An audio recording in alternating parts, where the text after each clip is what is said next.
हमारे हिंदू शास्त्रों में जन्म से लेकर मृत्यु तक 16 संस्कारों का वर्णन है। किसी भी मनुष्य को इन 16 संस्कारों से होकर गुजरना पड़ता है। इन 16 संस्कारों में सबसे आखिरी में जो संस्कार किए जाते हैं उसे ही अंतिम संस्कार कहते हैं। यह अंतिम संस्कार मनुष्यों के मरणोपरांत की जाती है, अर्थात जब किसी मनुष्य की मृत्यु हो जाती है उसके पश्चात ही अंतिम संस्कार किया जाता है। हिंदू शास्त्रों एवं ग्रंथों में अंतिम संस्कार का बहुत बार उल्लेख मिला है। विशेषकर गरुड़ पुराण तो सिर्फ और सिर्फ अंतिम संस्कार के बारे में ही वर्णन करता है, अर्थात मृत्यु के बाद का जीवन। सिर्फ सनातन धर्म ही नहीं, विश्व के जितने भी धर्म है उन सभी धर्मों में मृत्यु उपरांत अंतिम संस्कार का बहुत ही महत्व है।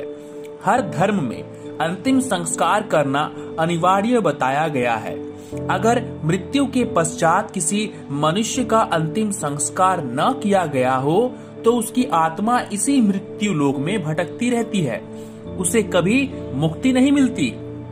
इसीलिए लोग अंतिम संस्कार पर जोर देते हैं। अब सवाल है कि क्या अंतिम संस्कार को करना अनिवार्य है?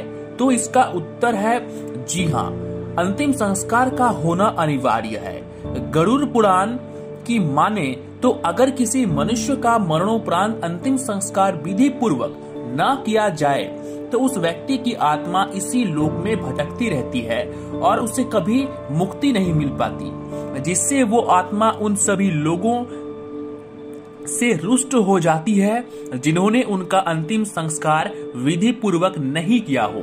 वो आत्मा अपने परिवार वालों को शापित भी करती है।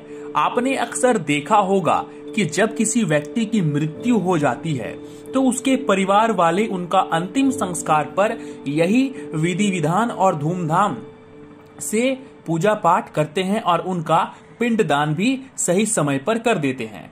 ऐसा करने के पीछे एक ही कारण है, मरने वाले व्यक्ति के आत्मा को मोक्ष की ओर अग्रसर करना, उनका आशीर्वाद प्राप्त करना। मृत्यु के बाद भी आत्मा या आपके पूर्वज आपको श्राप या आशीर्वाद दोनों दे सकते हैं। अगर आपने आपके पूर्वजों का अंतिम संस्कार विधि पूर्वक किया है तो आपके पूर्वज आपको आशीर्वाद ही देंगे और आप आशीर्वाद लेने के हकदार भी बन जाएंगे। हमारे समाज में कुछ ऐसे लोग हैं जो अपने परिजनों का अंतिम संस्कार विधि पूर्वक नहीं करवाते, जिनके कारण उनके परिवार में कलह कलेश का माहौल हमेशा बना रहता है। गरुड़ पुराण में तो यहाँ तक कहा गया है कि अगर आप अपने परिजन का विधि पूर्वक अंतिम संस्कार नहीं करते हैं, उनका पिंडदान भी नहीं करते हैं, तो मृत्यु के उपरांत यमदूत उन्हें घसीट कर और बहुत तड़पा कर यमलोक तक ले जाते हैं। वहां पर यातनाएं देने के पश्चात उन्हें फिर से मृत्यु लोक में प्रेत योनि के रूप में भेज दिया जाता है, जहां उनकी आत्मा हजारों वर्षों तक भटकती रहती है और अपने आने वाली पीढ़ी को अभिशापित भी करती है।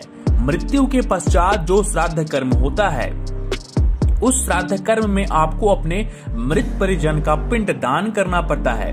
लगातार 10 दिनों के पिंडदान से ही आपके मृत परिजन स्वतः ही आत्मीय शरीर को प्राप्त करता है और अंतिम दिन अर्थात 13वें के दिन पिंडदान के फलस्वरूप आपके मृत परिजन को यमलोक तक के सफर के लिए पर्याप्त भोजन मिल जाता है, जिससे वे आसानी से धरती से यमलोक तक का सफर तय करते हैं। अगर यही पिंडदान आप विधि विधान से नहीं करते हैं तो ना तो मरने के उपरांत उन्हें आत्मीय शरीर की प्राप्ति होती है और ना ही उन्हें भोजन मिल पाता है। भोजन न मिलने के कारण यमलोक उस आत्मा को घसीट कर यमलोक तक ले जाते हैं, जिससे आत्मा को बहुत कष्टों और दुखों का सामना करना पड़ता है। इसलिए लोग अपने मृत परिजन का अंतिम संस्कार विधि पूर्वक करवाते हैं।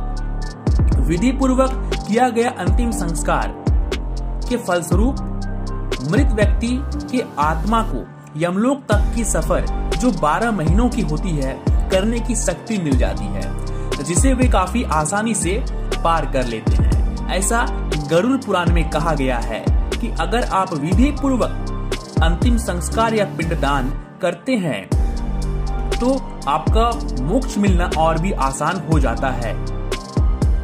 अब तक आप समझ गए होंगे कि मृत व्यक्ति का अंतिम संस्कार किया जाना क्यों आवश्यक है।